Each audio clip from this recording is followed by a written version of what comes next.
Presta atención a las dos personas que aparecen en este vídeo. Estos son Barnaby Weber, de 19 años, y Grace O'Malley Kumar, también de 19 años, y están de camino de regreso a su residencia universitaria. Pero, por desgracia, nunca volverán.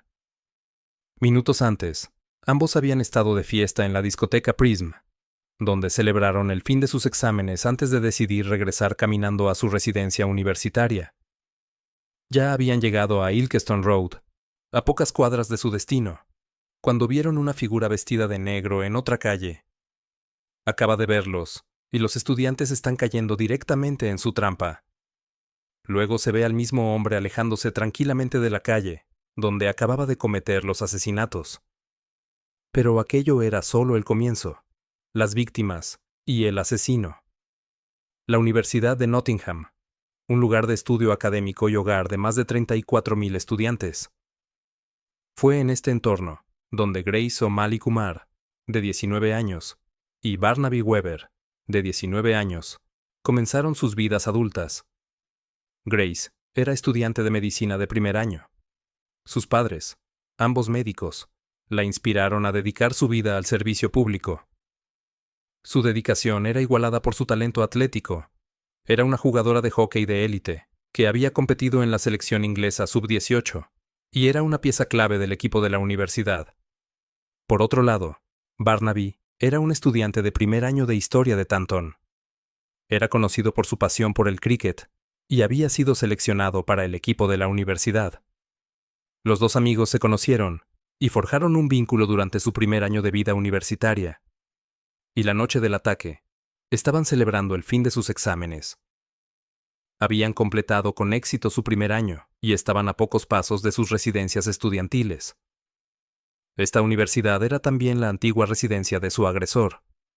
La figura vestida de negro era Baldo Calocane, de 31 años. Él no era un forastero, era exalumno, habiéndose graduado en la misma institución con un título en ingeniería mecánica. Pero en los años transcurridos desde su graduación, la vida de Baldo había seguido un rumbo diferente. Ahora era un hombre conocido por la policía y los servicios de salud mental, y esa noche había regresado a las calles de su antigua ciudad universitaria con un plan malvado en mente. El día del ataque y la crisis psicótica, el 12 de junio de 2023, horas antes de los asesinatos, Baldo, que ahora estaba desempleado y sin hogar, se encontraba en Londres para una breve visita. Esa misma noche, decidió viajar de Londres a Nottingham en tren. Llevaba una mochila con 3 cuchillos, una daga de doble filo y un poste de andamio. Las cámaras de videovigilancia de múltiples ubicaciones siguieron su recorrido por las calles de la ciudad. Era un hombre que había logrado evadir a las autoridades durante meses. A pesar de haber sido diagnosticado de esquizofrenia paranoide, no estaba recibiendo tratamiento. Tenía una orden de arresto pendiente por agredir a un agente de policía, pero nunca se ejecutó. En efecto, era un fantasma en el sistema. Durante esas horas de caminata, sufrió un grave episodio psicótico. Informes psiquiátricos posteriores afirmarían que sufría alucinaciones auditivas, voces que creía amenazantes y que lo controlaban. Tenía la arraigada paranoia de creer que estaba siendo espiado por agencias de inteligencia. En un momento dado de su recorrido por la ciudad, realizó una última y escalofriante llamada telefónica a su hermano. Declaró: «Esta será la última vez que hable contigo. Saquen a la familia del país». Cuando su hermano le preguntó si iba a hacer alguna tontería, la respuesta de Baldo fue clara y definitiva: «Ya está hecho». Su paseo no fue sin rumbo. Estaba de caza. Su camino finalmente lo llevó a la zona de Radford, un lugar con una alta población de estudiantes de su antigua universidad. Ahora buscaba activamente un objetivo: la secuencia de los asesinatos. Era el final del trimestre académico en la Universidad de Nottingham. Para miles de estudiantes, esto significó un alivio de la presión de los exámenes. Se estaban celebrando festejos en toda la ciudad. Prism, una popular discoteca en el centro de la ciudad, fue uno de estos lugares.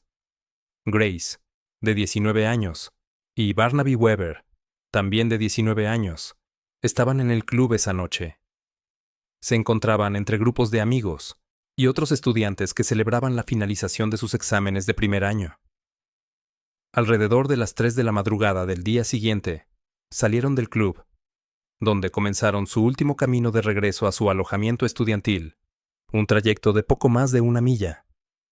Su ruta los llevó fuera del bullicioso centro de la ciudad y hacia las calles residenciales más tranquilas de la zona de Radford.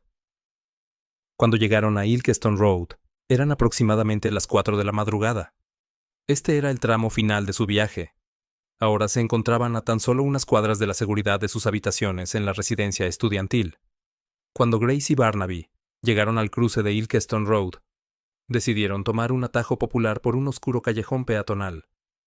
Baldo, que probablemente conocía ese atajo, se había escondido en un rincón y se les acercó con la daga de doble filo que llevaba en su mochila. El ataque fue inmediato. Sin pronunciar palabra, Baldo apuntó primero a Barnaby. Lo apuñaló repetidamente, causándole heridas graves que lo hicieron caer al suelo. Grace no corrió. A pesar del peligro, intentó intervenir de inmediato. Empujó a Baldo lejos de su amigo y hacia la carretera. Durante más de 30 segundos, luchó contra el atacante armado, demostrando lo que los fiscales más tarde calificarían de valentía increíble. Baldo entonces dirigió su brutal ataque contra ella. La apuñaló 23 veces, causándole heridas catastróficas. Una vez que Grace estuvo en el suelo, regresó junto a Barnaby, que seguía tendido en el suelo. Lo apuñaló repetidamente de nuevo. Un testigo de la zona, que según se informa fue despertado por unos gritos espeluznantes, miró por la ventana y vio la carnicería e hizo la primera llamada al 999. Se envió a la policía y a los paramédicos, pero cuando llegaron, el atacante ya se había marchado. Baldo se dirigía ahora hacia Mapperley Park. Su impulso asesino no quedó satisfecho. Aproximadamente a las 5 de la mañana, llegó a Sealyhurst House, una residencia que ofrece vivienda con apoyo. Intentó entrar rápidamente por la ventana de la planta baja, tratando de forzar el paso cuando un residente que se encontraba dentro se despertó por el ruido. Vio su rostro en la ventana y le dio un puñetazo. La confrontación funcionó. Se retiró, frustrando su intento de atacar a los ocupantes. Pero esto no lo detuvo. Continuó por la cercana carretera de Magdala.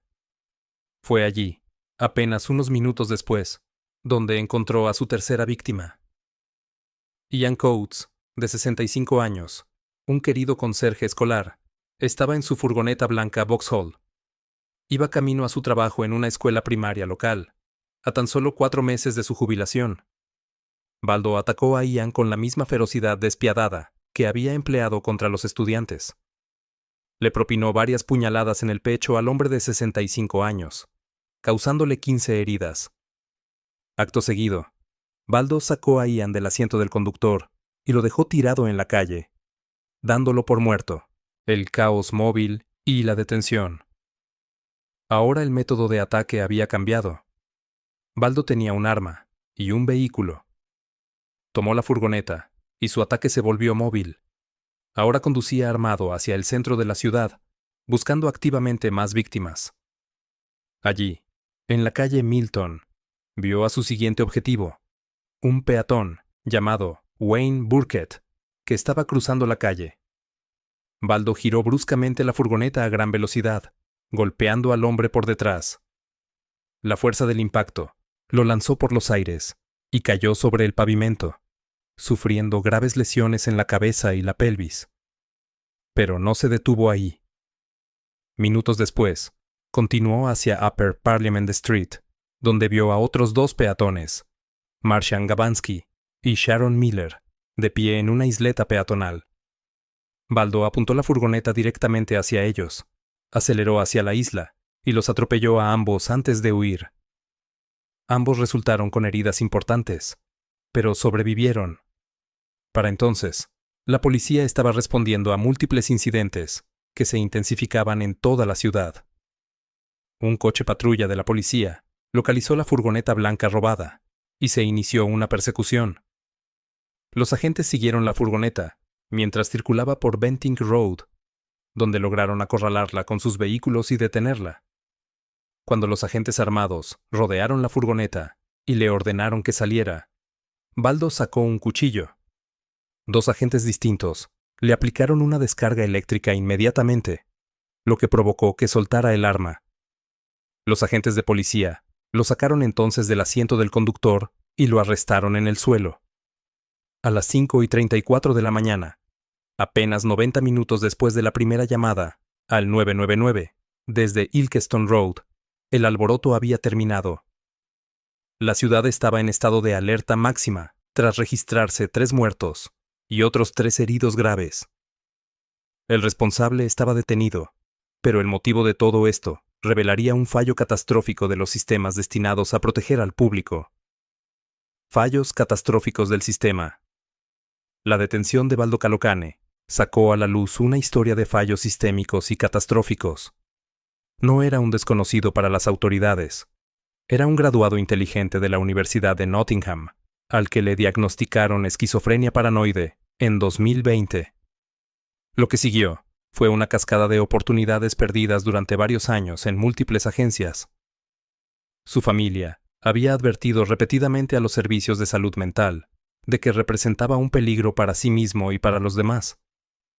Fue internado en 4 ocasiones distintas, en virtud de la ley de salud mental, pero fue dado de alta repetidamente. Era un paciente inteligente y aprendió a fingir obediencia para conseguir el alta, tras la cual dejaba de tomar su medicación antiepsicótica. Una revisión independiente posterior determinó que se le permitió evitar la medicación inyectable de larga duración simplemente porque no le gustaban las agujas.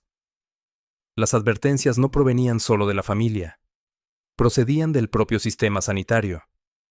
En 2020, un psiquiatra escribió una severa advertencia en las notas de Baldo, afirmando que podría terminar matando a alguien. Esta advertencia nunca fue atendida. Los fallos del sistema sanitario se vieron agravados por la actuación policial. En septiembre de 2021, Baldo agredió a un agente de policía. En septiembre de 2022, se emitió una orden de arresto en su contra. Durante 9 meses, la policía de Nottinghamshire no ejecutó dicha orden. En un grave fallo de comunicación, el equipo de salud mental del NHS dio de alta a Baldo, el mismo día en que se emitió la orden judicial. Ahora era buscado, sin vigilancia y sin tratamiento. La última señal de alarma apareció apenas 5 semanas antes de los asesinatos. En mayo de 2023, Baldo atacó a 2 compañeros de trabajo en un almacén en Leicestershire. Fue despedido de su trabajo, pero no se alertó a la policía. Se le dejó en libertad para planificar su regreso a Nottingham. Veredicto y reacción de las familias. Cuando Baldo compareció ante el tribunal, el caso no se centraba en si lo había hecho, sino en por qué. La acusación tenía un caso claro. Fue acusado de 3 cargos de asesinato y 3 cargos de intento de asesinato. Sin embargo, el proceso judicial pronto pasó de ser un juicio penal a uno psiquiátrico. El tribunal escuchó el testimonio de 4 psiquiatras expertos distintos. Su conclusión fue unánime. Baldo padecía, y padecía desde hacía tiempo, una enfermedad mental grave, concretamente esquizofrenia paranoide. Los expertos coincidieron en que, en el momento de los ataques, se encontraba sufriendo un grave episodio psicótico. Al parecer, oía voces que creía que lo amenazaban y controlaban, diciéndole que debía actuar, o su familia sufriría daños. Sobre la base de esta abrumadora e indiscutible evidencia médica, el Servicio de Fiscalía de la Corona, CPS, tomó una decisión controvertida. Anunciaron que no seguirían adelante con los cargos de asesinato. En cambio, aceptaron la declaración de culpabilidad de Baldo por 3 cargos menores de homicidio involuntario, debido a una responsabilidad disminuida. También se declaró culpable de los 3 cargos de intento de asesinato por los ataques con furgoneta. El 25 de enero de 2024, Baldo fue sentenciado. El juez declaró que la anormalidad mental de Baldo había contribuido significativamente a los asesinatos, y que estaba convencido de que no habría cometido los espantosos crímenes si no hubiera estado enfermo.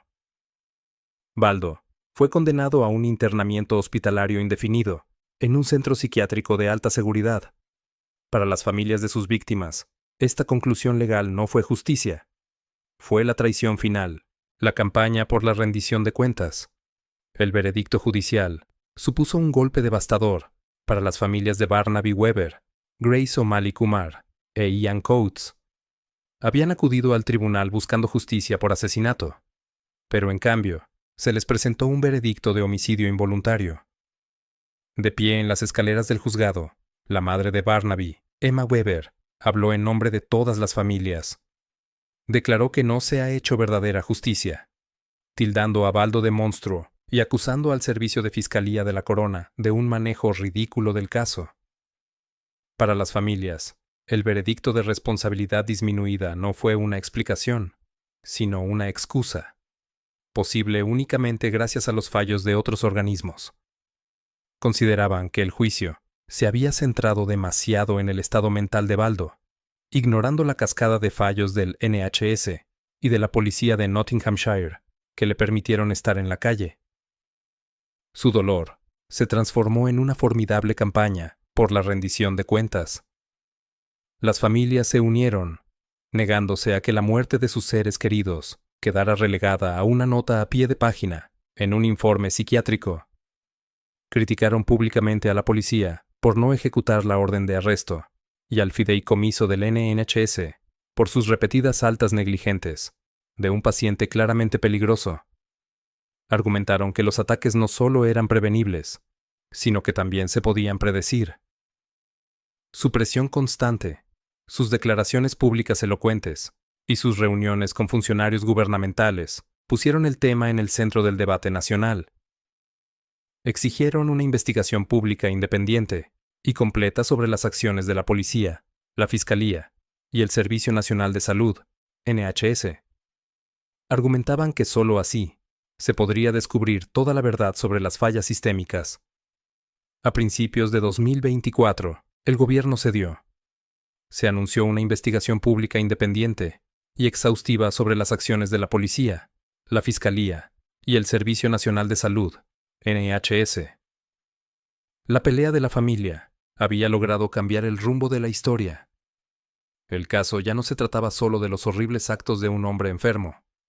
Se trataba de la rendición de cuentas de los servicios públicos que no habían logrado detenerlo y del legado de las 3 vidas inocentes que todos juraron proteger. Llegamos al final de este video. Comenta en los comentarios, dale like al video, suscríbete y activa la campanita para disfrutar de próximos videos como este. Hasta la próxima.